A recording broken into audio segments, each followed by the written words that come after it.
नमस्कार दोस्तों, आज के इस वीडियो में हम आपके लिए तीज माता के व्रत में सुनी जाने वाली सभी कहानियाँ लेकर आए हैं। तीज माता का व्रत सभी महिलाएं अपने पति की लंबी उम्र और उनकी कुशलता के लिए करती हैं। इस तीज को बड़ी तीज, सातु तीज, बूढ़ी तीज और कजरी तीज के नाम से भी जाना जाता है। तो आइए सुनते हैं सबसे पहली कहानी। एक नगर का साहूकार था। उसकी पत्नी पतिव्रता थी। उस साहूकार का एक वेश्या से संबंध था। पापों के फल से उस साहूकार को कोढ़ हो गया। तब भी उसने वेश्या के यहाँ जाना नहीं छोड़ा। वह अपनी पत्नी को कहता, मुझे उस वेश्या के घर ले चल। वह बेचारी पति की आज्ञा का मान रखने के लिए पति को वेश्या के घर ले जाती। वह वेश्या पैसे की भूखी थी। वह अपनी पत्नी के गहने ले जाकर उसे देता रहता है। पत्नी पतिव्रता थी, इसलिए वह जो चाहता पत्नी वही करती। भाद्रपद महीने में तीज का व्रत आया। साहूकार ने उसे कहा, मुझे वेश्या के यहाँ ले चल। वह दिन भर भूखी थी, फिर भी उसे उस वेश्या के यहाँ ले आई। उस दिन साहूकार से बीमारी के कारण चला नहीं जा रहा था। वह अपने कंधे पर बैठाकर ले आई थी। फिर साहूकार ने पत्नी से कहा, मैं लौट कर आऊँ, तब तक तुम यहीं खड़ी रहना। उस दिन वह वेश्या देवयोग से झरोके से देख रही थी।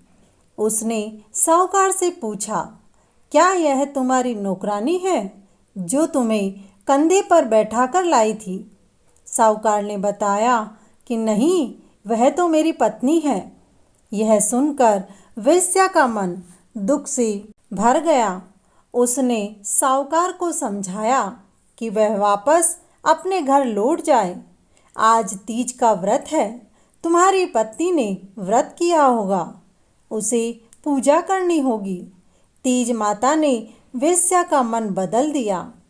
उसने साहूकार को उसके गहने दे दिए और पत्नी के साथ घर लौट जाने को कहा, और यह भी कहा कि वह यहाँ वापस कभी नहीं आए। उधर साहूकार की पत्नी नीचे खड़ी थी। तभी तेज बारिश होने लगी। वह बहुत दुखी हो रही थी, क्योंकि उसे तीज माता की पूजा करनी थी। उसी समय पानी में बहती हुई पूजा की सामग्री और नीम की टहनी वहीं आ गई। उसने आराम से पूजा कर ली।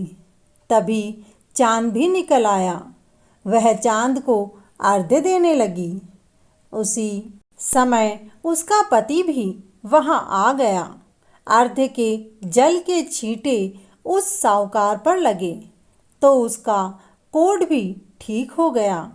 अब तो वह दोनों प्रसन्नतापूर्वक घर लौट आए। हे तीज माता, जैसे उसके दुख मिटाए वैसे ही सबके दुख मिटाना। कहानी कहने वाले के, सुनने वाले के और हुंकारा देने वाले के सभी के दुख दूर करना। दूसरी कहानी, नीमड़ी माता की कथा। एक सास बहू थी। बहू के कोई संतान नहीं थी। एक बार सास बहू पड़ोसियों के यहाँ गई थी। तब उस दिन तीज थी और देखा कि पड़ोसन नीमड़ी माता की पूजा कर रही है। सासू ने पूछा कि नीमड़ी की पूजा करने से क्या होता है? पड़ोसन ने सास बहू से कहा कि इसकी पूजा करने से मन की सभी इच्छाएं पूरी होती हैं। सासू ने कहा, अगर मेरी बहू के गर्भ रह जाए तो मैं 1.25 सेर का पिंडा नीमड़ी माता को चढ़ा दूंगी और हर वर्ष व्रत करके नीमड़ी की पूजा करूंगी। अगले वर्ष तीज के व्रत तक बहू के गर्भ रह गया। सास बहू ने नीमड़ी की पूजा की। तब सास ने नीमड़ी से कहा कि यदि मेरी बहू के बेटा हुआ तो मैं 5 सेर का पिंडा बनाकर चढ़ा दूंगी। बहू के बेटा हो गया। जब वापस तीज आई तो सासू ने कह दिया कि जब बेटे का विवाह हो जाएगा तो 1.25 मण का पिंडा चढ़ा दूंगी। बेटे का विवाह भी हो गया। अगले वर्ष की जब तीज आई तब सास बहू नई बहू के साथ में नीमड़ी की पूजा करने के लिए आई। वहाँ पूजा करने पर उन्होंने 1.25 मण का पिंडा नहीं चढ़ाया। सबने पूजा कर ली। ये लोग जब पूजा करने लगे तो नीमड़ी दूर खिसक गई। अब जैसे जैसे वो उनके पास जाते नीमड़ी दूर खिसकती जाती। सभी औरतों ने कहा कि आपने ज़रूर कोई भूल की है, या तो आपने कोई बोलवा की है जिसको आपने पूरा नहीं किया है। इसी कारण से नीमड़ी माता आपसे नाराज है। पहले जो भी बोलवा आपने बोली है उसे आप पूरा कीजिए और तीज माता से माफ़ी मांगिए। तीज माता तभी आपकी पूजा को स्वीकार करेगी। सास बहू दोनों अपने घर आई और 1.25 मण का पिंडा तैयार करवाया। फिर उस पिंडे को लेकर पूजा करने के लिए आई। गाजे बाजे के साथ धूमधाम से सास बहू ने नई बहू के साथ नीमड़ी माता की पूजा की, नीमड़ी के गीत गाए। सास बहू ने कहा, हे नीमड़ी माता, जैसी कृपा मुझ पर की वैसे ही सब पर करना। तीसरी कहानी, सत्तू तीज की कहानी। एक साहूकार था, उसके 7 बेटे थे। सत्तू तीज का दिन आया। 6 बेटों के बहू के पीहर से सत्तू के पिंडे आए थे। 7वीं बहू के पीहर नहीं था, इसीलिए उसके यहाँ से पिंडा नहीं आया। उसने अपने पति से कहा, मैंने सातों तीज का व्रत किया है, मुझे सातों का पिंडा लाकर दो। सबके तो पीहर से आया है, लेकिन मेरे तो पीहर नहीं है, इसलिए मुझे भी सातू पासने के लिए कहीं से भी सातू का पिंडा लाकर दो। साहूकार का बेटा हलवाई की दुकान पर चोरी करने के लिए घुस गया। वहाँ से चने की दाल ली और वहीं रखी भट्टी में सेक कर चक्की में पीसने लगा। तभी चक्की की आवाज़ को सुन करके दुकान का मालिक जाग गया। उसने आकर साहूकार के बेटे को पकड़ लिया। साहूकार के बेटे ने कहा, मेरी पत्नी के आज तीज का व्रत है, उसके कोई पीहर नहीं है, इसीलिए उसके घर से सत्तू नहीं आया।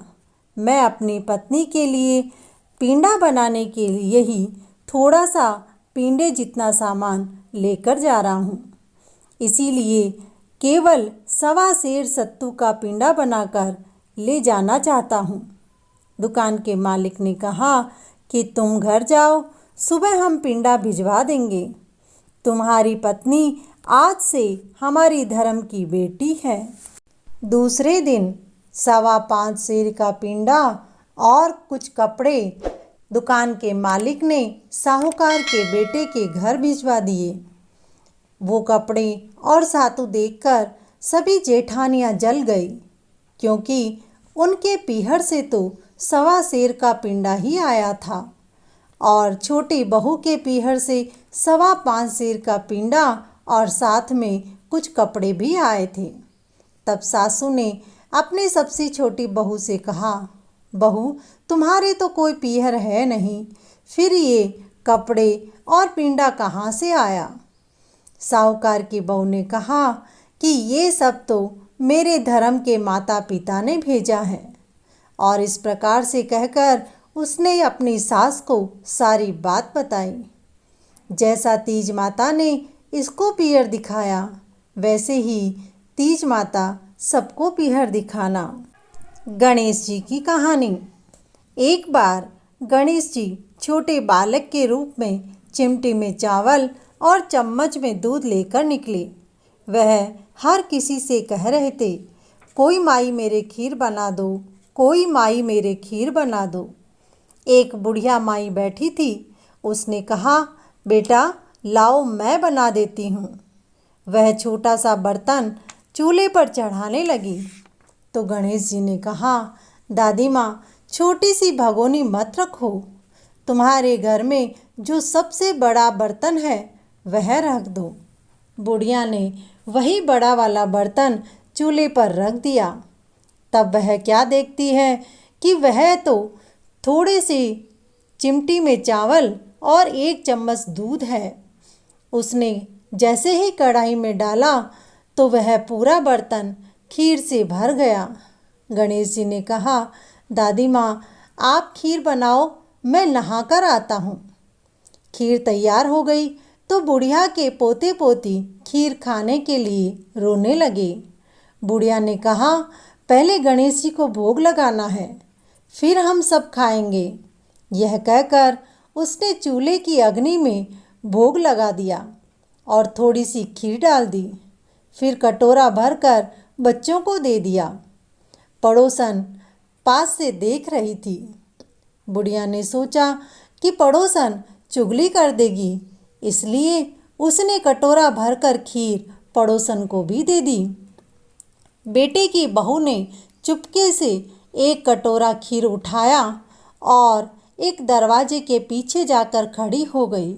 सोचा, सासू माँ तो खीर सबको बांट रही है, पीछे पता नहीं मेरे लिए बचेगी भी या नहीं। यह सोचकर दरवाजे के पीछे खड़ी हो गई और बोली, गणेशी महाराज आपके भोग लगना, और कहकर पूरा कटोरा खीर का पी गई। तभी थोड़ी सी देर में गणेश जी आए। बुढ़िया बोली, बेटा मैं कब से तुम्हारा इंतजार कर रही थी, चलो खीर खा लो। गणेश जी महाराज बने बालक ने कहा, बुढ़िया माँ मैंने तो कब की खीर खा ली, तुम्हारे बहू ने दरवाजे के पीछे खड़े होकर जब मुझे भोग लगाया तभी मेरा पेट भर गया। तो सास ने कहा, अब इतनी सारी खीर का मैं क्या करूं? गणेश जी बोले कि यह सारी खीर पूरे गांव में बंटवा दो। खीर गांव में बंटवा दी, फिर भी बर्तन खाली नहीं हुआ। तब गणेश जी के कहने पर बुढ़िया माई ने खीर ले जाकर तालाब के तीर पर जमीन में गाड़ दी। दूसरे दिन बुढ़िया माई जब तालाब के तीर पर गई तो वहाँ पर खीर जहाँ गड़ी थी उस जगह पर हीरे माणिक मोती हो गए। बुढ़िया उन्हें लेकर अपने घर आ गई, उसके सारे संकट दूर हो गए। हे गजानन जी महाराज, जैसे आप बुढ़िया पर प्रसन्न हुए वैसे सभी पर प्रसन्न होना। कहानी कहने, सुनने वाले और हुकारा देने वाले पर सब पर अपनी कृपा बनाए रखना। बोलो तीज माता की जय, गणेश जी महाराज की जय।